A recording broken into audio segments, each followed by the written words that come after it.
The judgment at the Diamond Gala was a cold, suffocating weight, trailing Kaylah Femi through the marble ballroom like a predator scenting blood. She adjusted the strap of her shimmering white gown, the silk feeling less like luxury and more like a shroud.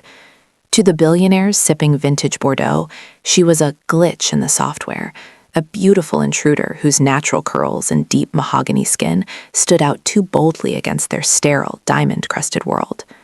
Kaylah kept her head high, but her pulse was a frantic drumbeat. She knew that somewhere in the sea of tuxedos, Mr. Huang was watching, waiting for her to step into the shadows so he could collect a debt that would cost her life. Across the room, standing near the heavy velvet curtains, was a man the elite had collectively decided to erase.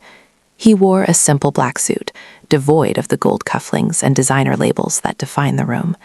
To the socialites, he was a nameless driver or a low-level guard, a nobody unworthy of a second glance. But this was Kang Woo-Jin, the Dragon of Seoul, hiding his lethality behind a mask of plainness to see which of his associates were truly loyal. He watched the vultures circling the ballroom, finding only greed, until his eyes locked onto Kaylah. She didn't move like the others. She moved like someone fighting for air. When the gala host called for the ceremonial first dance, Kaylah didn't look toward the tech moguls or the heirs. She walked straight to the man in the simple suit. Her hands trembled as she reached out, her eyes pleading for a sanctuary the rest of the room couldn't provide. "Save me," she whispered. In that moment, the room went silent with collective disdain. She didn't know she had just grabbed hold of the most dangerous man in the underworld, and he didn't know that his simple disguise had just become the only shield for a woman he would soon burn the city to protect. The transition from the ballroom's warmth to the sudden, icy grip of a trap was instantaneous.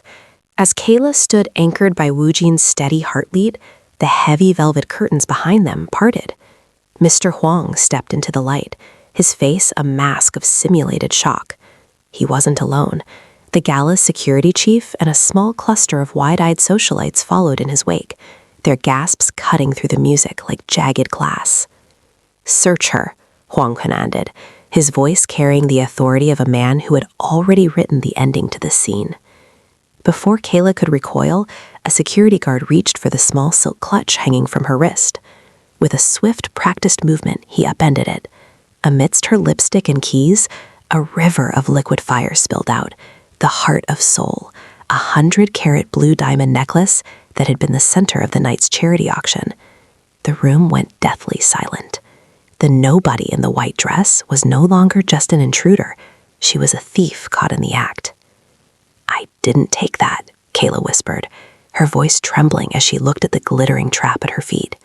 She looked to the crowd for help, but she found only the painted smiles of the elite, now twisted into sneers of vindication. They wanted her to be a criminal. It fit their narrative. Huang stepped forward, his eyes gleaming with a predatory satisfaction. A desperate girl from the streets, trying to steal a fortune.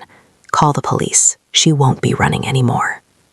Kaylah felt the walls closing in, the shadow of a prison cell looming larger than the ballroom. But then, a hand, firm, warm, and absolute, gripped her waist. Woo-Jin, who had remained a silent observer, moved with a fluidity that defied his simple attire. He didn't look at the diamond. He looked at Huang with a lethal calm that made the older man's bravado falter for a fraction of a second. "She goes with me," Woo-Jin said. It wasn't a request. It was an ultimatum delivered in a voice that rumbled like distant thunder.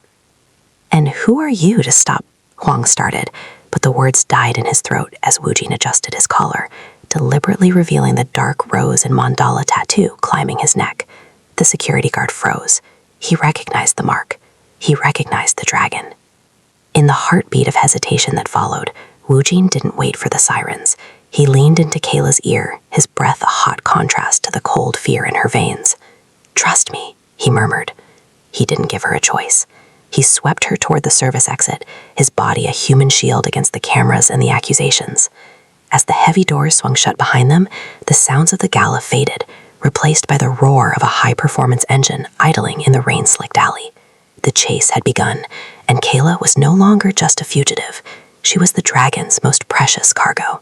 The black sedan moved through the rain-drenched streets of Seoul like a predator in its natural habitat, silent and untouchable. Inside, the air was thick with the scent of leather and a faint masculine spice that seemed to radiate from the man beside her. Kaylah pressed her forehead against the cool glass, watching the neon lights of the city blur into streaks of electric blue and crimson. Her heart was still a frantic, trapped thing behind her ribs, but the anchor-like presence of the man at the wheel kept her from shattering. They ascended the heights of a glass and steel monolith in a private elevator that felt like a sensory deprivation tank. When the doors slid open, Kaylah stepped out into a penthouse that defied everything she knew about the nameless servant she had approached at the gala. The space was a masterpiece of shadow and light, with floor-to-ceiling windows that overlooked the sprawling city as if it were a game board. Woo-Jin moved into the center of the room, shedding his suit jacket with a shrug of his broad shoulders. He tossed the garment onto a charcoal velvet sofa and began to unbutton his cuffs, his movements deliberate and full of a lethal calm that made Kaylah's breath hitch. "You aren't a guard," she whispered, her voice finally breaking the silence that had stretched since the gala. "Guards don't live in palaces above the clouds." Woo-Jin didn't answer immediately. He turned his back to her, reaching for a crystal decanter, and as he unbuttoned the top of his white shirt, the truth finally bled into the light. Without the jacket, the dark rose and mandala tattoo was no longer a hidden hint. It was a masterpiece of ink that climbed from the small of his back, coiling around his neck and disappearing into his hairline. It was a mark of rank, of history, and of a violence so absolute it commanded its own kind of respect. Kaylah felt a cold shiver of realization. She hadn't just found a protector, she had sought sanctuary in the arms of the dragon. He turned around, the shirt hanging open to reveal a chest of corded muscle and more intricate ink, symbols of a life lived in the trenches of the underworld. He stepped toward her, his sharp features illuminated by the city lights behind him. He didn't look like the man the socialites had mugged. He looked like a king who had reclaimed his throne. He stopped inches from her, his gaze dropping to where her hand had pressed against his heart earlier that night. "The people in that room see what they want to see," he said, his voice a low, resonant hum that vibrated in the small space between them. "They saw a servant. You saw a way out." He reached out, his thumb grazing the line of her jaw with a tenderness that felt dangerously addictive. "But you should know, Kaylah, in this den, there are no servants. There is only the dragon, and now, there is you." Kaylah looked up into his obsidian eyes, the fear of the police and Mr. Huang fading, replaced by a new, searing tension. She was safe from the world, but as she looked at the marks on his skin, she realized she was now at the mercy of the man the world feared most. The amber liquid in Woo-Jin's glass caught the flickering light of the city below, but his eyes remained fixed on the horizon, cold and unreadable. Kaylah stood by the window, the shimmering white of her dress reflecting against the dark glass, a stark contrast to the shadows that seemed to cling to him. The silence of the penthouse wasn't empty. It was heavy with the ghosts of the night's events. "Mr. Huang doesn't just want the diamond," Kaylah said, her voice a soft fracture in the quiet. "He wants to own me. My father, he was a man of high risks and even higher debts. When he disappeared, he left me with a ledger written in blood. Huang believes I am the final payment." Woo-Jin turned, his sharp features softening into a look of lethal calm that felt more intimate than any touch. He set the glass down and walked toward her, the dark rose on his neck appearing to bloom in the dim light. "Huang is a scavenger," he rasped, the sound like velvet over gravel. "He picks at the remains of broken families because he is too weak to hunt the living. But he is not just your shadow, Kaylah. He is a parasite that has been feeding on my own organization for years." He stopped in front of her, his presence an anchor-like weight that grounded her spiraling fears. "You think you are the only one whose life was bartered before you could even speak?" He gestured to the mandala tattooed over his heart. "My father was the dragon before me. He taught me that in our world, mercy is a luxury for the dead. He was murdered by the very men Huang now calls allies, the same men who are currently trying to carve a piece out of my empire while I stand in this room." Kaylah looked up at him, her trembling fear replaced by a sudden, jagged realization. They weren't just a victim and a savior. They were two sides of the same counterfeit coin. Both had been born into cages, their futures pre-written by the sins of their fathers. "So we are both running?" she whispered. "No," Woo-Jin replied, his voice dropping to a low, claiming register. He reached out, his fingers brushing the natural curls at her temple before trailing down to her palm. He pressed her hand back against his chest, just as he had at the gala, letting her feel the thunderous, steady rhythm of a heart that feared nothing. He leaned in, his gaze locking onto her with a searing intensity that made the air between them feel electric.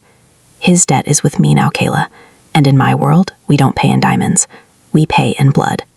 In the reflection of the window, Kaylah saw a woman who was no longer just an outsider, but a part of a dark, beautiful legacy. The shadows were still there, but for the first time, she wasn't afraid of the dark. The sanctuary of the penthouse was shattered by the shrill, persistent vibration of a burner phone on the marble counter. Woo-Jin answered it with a single sharp motion. He didn't speak. He listened, his sharp features hardening into a mask of pure, lethal frost. The lethal calm that usually defined him sharpened into something more jagged. "The nest is compromised," he said, his voice dropping to a dangerous rumble. "A mole in my inner circle has opened the gates." Before Kaylah could process the terror, the heavy, reinforced door of the penthouse groaned under the impact of a breaching ram. Woo-Jin grabbed her hand, his grip an anchor-like force that pulled her toward the private service elevator. They descended at a nauseating speed, the lights flickering as the building's power was cut. When the doors opened into the sub-basement, the air was thick with the scent of exhaust and damp concrete. They lunged into the black sedan, the engine roaring to life with a predatory snarl. As they burst out of the garage, the Seoul rain met them in a deluge, turning the neon-lit streets into a shimmering, distorted kaleidoscope of electric blue and hazardous red. Behind them, 3 black SUVs swerved into traffic, tires screaming against the wet asphalt. "Stay low," Woo-Jin commanded, one hand steady on the wheel while the other shifted gears with violent precision. Kaylah huddled in the passenger seat, her trembling fear warring with a strange, burgeoning trust. Through the rearview mirror, she saw the muzzle flashes of suppressed weapons. Bullets peppered the trunk, the metallic thud, thud, thud sounding like a death count. Woo-Jin didn't flinch. He steered the car into a narrow alleyway, the side mirrors scraping against brick with a shower of sparks, before drifting back onto the main thoroughfare. The chase was a rhythmic dance of death. Woo-Jin navigated the labyrinthine streets of Gangnam like he had mapped them in his blood. He used the crowded nightlife as a shield, weaving through taxis and delivery bikes with a cold, calculating focus. "They're gaining," Kaylah whispered, her eyes wide as the headlights of the lead SUV loomed in the window. Woo-Jin glanced at her, and for a split second, the dragon vanished, replaced by a man who was terrified, not for himself, but for her. He reached out, his hand briefly covering hers on the center console. "They want the girl and the boss," he rasped over the roar of the rain. "They will get neither." With a sudden, sharp jerk of the wheel, he sent the sedan into a controlled spin, placing them directly in the path of a massive construction crane. At the last possible second, he accelerated, clearing the gap as the lead SUV slammed into the heavy steel base. The explosion of glass and metal illuminated the rain in a flash of orange. As they disappeared into the mouth of a subterranean tunnel, the sirens faded into the distance. They had escaped the net, but as Kaylah looked at Woo-Jin's white knuckles, she knew the hunter had just become the hunted. The secondary safe house was a stark contrast to the glass palace above the clouds. It was a hidden loft in the old industrial district, where the sound of the rain drummed a relentless, rhythmic beat against the corrugated iron roof. Inside, the air was cool and smelled of old wood and the ozone of the fading storm.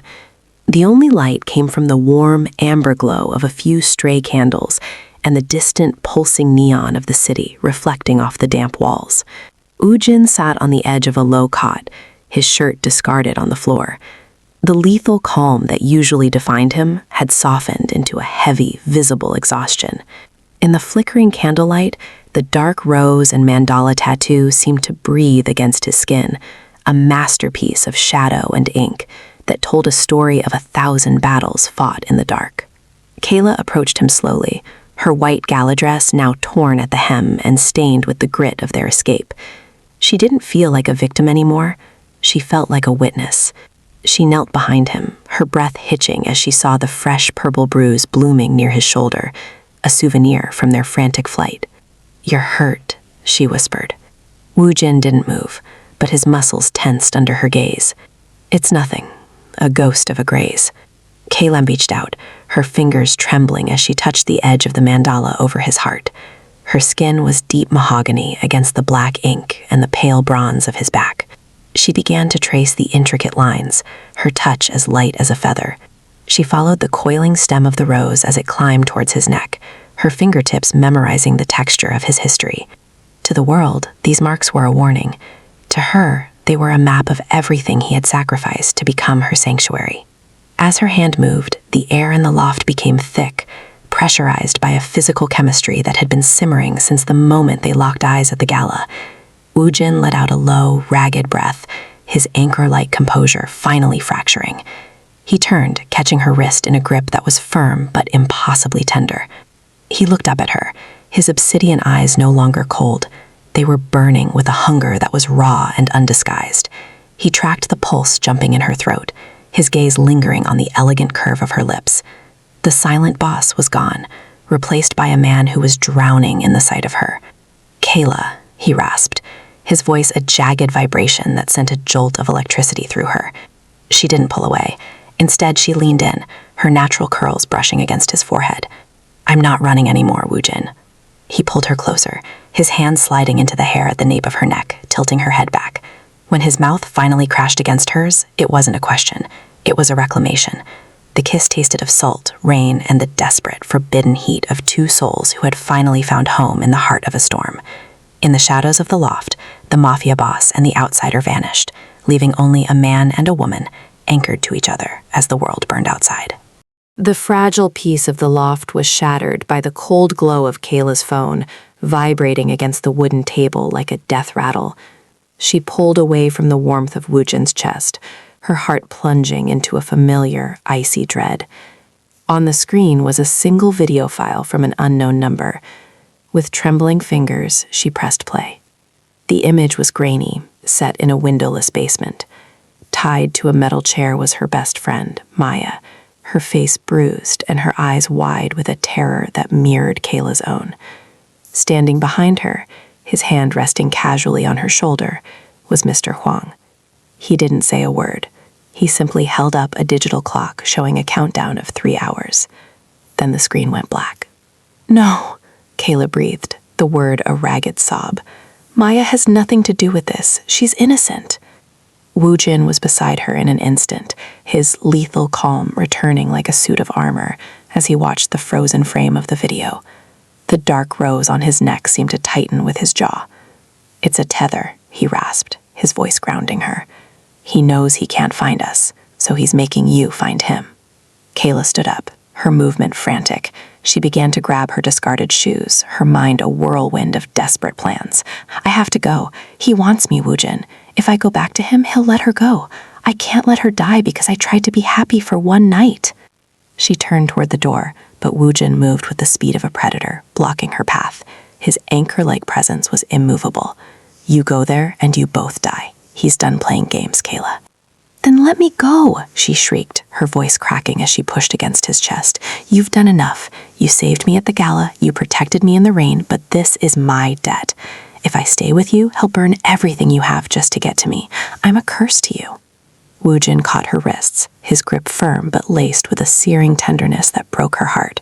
He pulled her flush against him, forcing her to look into his obsidian eyes. "You are not a curse. You are the only reason I'm still standing in the light." "I'm leaving," she whispered, tears blurring her vision. "To protect you, to protect her." "You don't protect a dragon by walking into the fire alone," Woo-Jin replied, his forehead dropping against hers. "Huang wants a sacrifice. I'm going to give him a war." He reached out, his thumb catching a falling tear. "We go together, but we don't go as victims. We go as the end of his world." Kaylah looked at him, seeing the lethal king behind the man she loved. The trembling fear was still there, but beneath it, a new fire ignited, a defiance born from his strength. She stopped fighting his grip and nodded. The choice was made. They were no longer running. They were hunting. The Banpo Bridge loomed ahead like a skeletal beast in the mist, its fountains silent, its expanse deserted under the flickering amber of the streetlights. The meeting point was a dead zone, suspended between the city's roar and the dark, churning Han River below. Woo-Jin slowed the car, his lethal calm masking the tension that made every muscle in his frame hum like a live wire. Hwang stood in the center of the bridge, a silhouette of calculated malice. Beside him, Maya was forced to her knees, a gun pressed to her temple by one of Hwang's men. "The dragon finally leaves his cave," Hwang called out, his voice thin against the wind, and all it took was a little bait. Woo-Jin stepped out of the car, his hand tight on Kaylah's, keeping her partially behind the door's armored frame. "Let the girl go, Hwang. Your debt is with me. Don't make the mistake of thinking my patience is an invitation." "My debt is with her father," Hwang spat, gesturing to Kaylah. "And since you've made her your prize, I'll take your empire as interest. Kill them both." The air exploded. It wasn't a negotiation. It was an execution. From the shadows of parked cars on the opposite side, muzzle flashes lit up the night. Woo-Jin didn't hesitate. As a hail of lead shredded the sedan's glass, he lunged for Kaylah, his anchor-like body shielding her completely. A sharp, wet thud echoed, the sound of a bullet finding a home in flesh. Woo-Jin grunted, a jagged sound of suppressed agony, as he shoved Kaylah back into the driver's seat.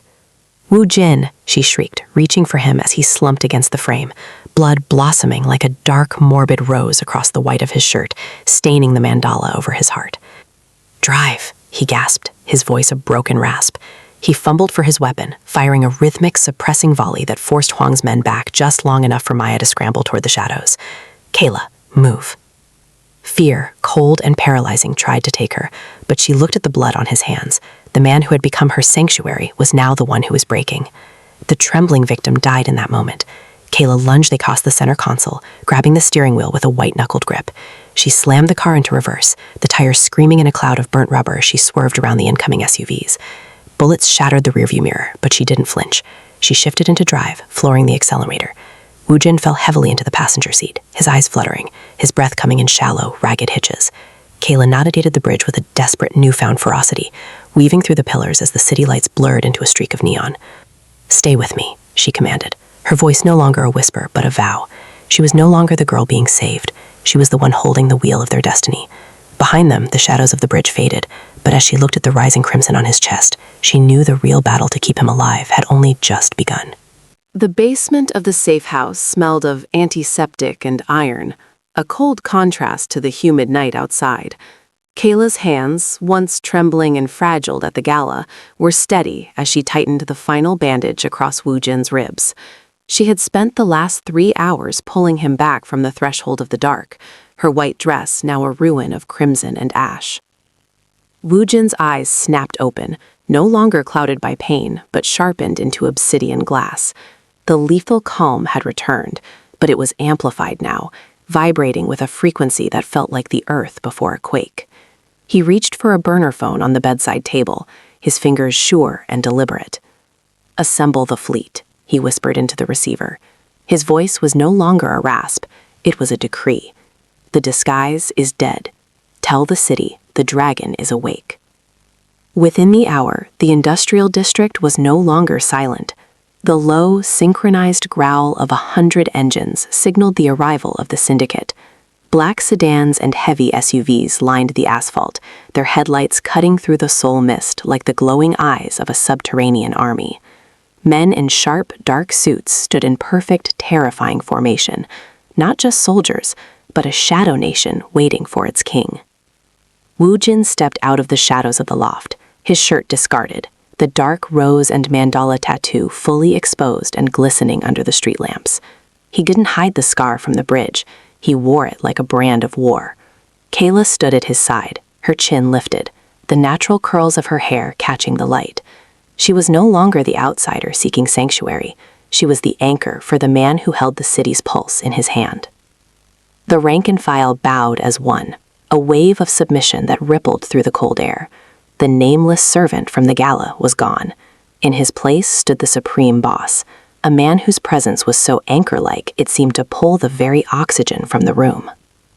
"Mr. Hwang thought he was hunting a ghost," Woo-Jin said, his voice carrying over the rhythmic hum of the idling engines. He looked at Kaylah, his gaze a searing promise of protection and vengeance. Tonight, we show him that ghosts don't bleed. We show him that when you touch what belongs to the dragon, you burn with the rest of the world. He reached out, his thumb tracing the line of Kaylah's jaw before he signaled the lead driver. The time for running was over. The hierarchy of the underworld was resetting, and as the convoy began to move towards Hwang's stronghold, the city held its breath. The king was no longer in disguise, and the nobody in the white dress was about to witness the true cost of his love, a reckoning that would leave the streets stained with the remnants of those who dared to touch her. The climax was not a battle, it was an erasure. Hwang's stronghold, a fortress of glass and arrogance overlooking the Han River, became a tomb of silence as Woo-Jin's syndicate moved through it with the precision of a scalpel. Kaylah watched from the back seat of the lead sedan, her heart a steady, heavy weight. She saw the flashes of suppressed fire through the darkened windows, the fall of men who had lived by the sword and were now dying by the dragon's decree. Inside the inner sanctum, Mr. Hwang was no longer the imposing shadow of Kaylah's past. Stripped of his guards and his bravado, he looked small against the backdrop of his stolen wealth. Woo-Jin stood over him, his shirt open, the dark rose and mandala tattoo glistening with a lethal, terrifying beauty. There was no trembling fear in the room now, only the cold, anchor-like finality of a debt being settled. You told her she was a payment. Woo-Jin's voice was a low, resonant hum that seemed to vibrate the very air. But you forgot one thing. I am the collector. With a single decisive motion, the shadow of Mr. Hwang was extinguished. The traitors who had whispered in the dark were dragged into the light, their power dissolved by the sheer force of the dragon's return. The cycle of blood that had started with Kaylah's father and Woo-Jin's legacy was finally broken, cauterized by a flame that had been ignited in a gilded ballroom. When Woo-Jin emerged from the building, the morning sun was beginning to bleed a pale, hopeful gold over the horizon. He walked toward the car, shedding the last of the night's violence.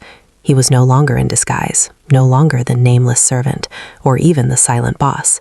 He was simply a man who had fought his way back to the only thing that mattered. He opened the door for Kaylah, offering her his hand. It was steady, warm, and scarred, the hand of a king. He didn't lead her back to a cage. He led her to the edge of the river, where the city lay at their feet like a gift. The world saw a nobody in a white dress, Woo-Jin said, his obsidian eyes locking onto hers with an intensity that promised 1,000 tomorrows. My empire is a cold place, Kaylah. It needs your light. He didn't ask her to be a captive. He offered her a throne. He pressed her palm against his chest, directly over the tattoo of the mandala, where his heart beat a rhythmic, peaceful vow. Stay. Not because you are hunted, but because you are claimed. Kaylah looked at the man who had burned down her nightmares to build her a kingdom. She reached up, tracing the scar on his jaw, her own spirit finally free of the shadows. I'm not running anymore, she whispered. As the sun rose, the nobody and the dragon stood together, the silence between them no longer a mask, but a sanctuary. Moral of the story. True safety is found not in running from your shadows, but in finding the person whose heart beats with enough strength to stand beside you within them. It teaches us that worth is never determined by the painted smiles of a judgmental crowd, but by the loyalty of those who see us when we are most invisible.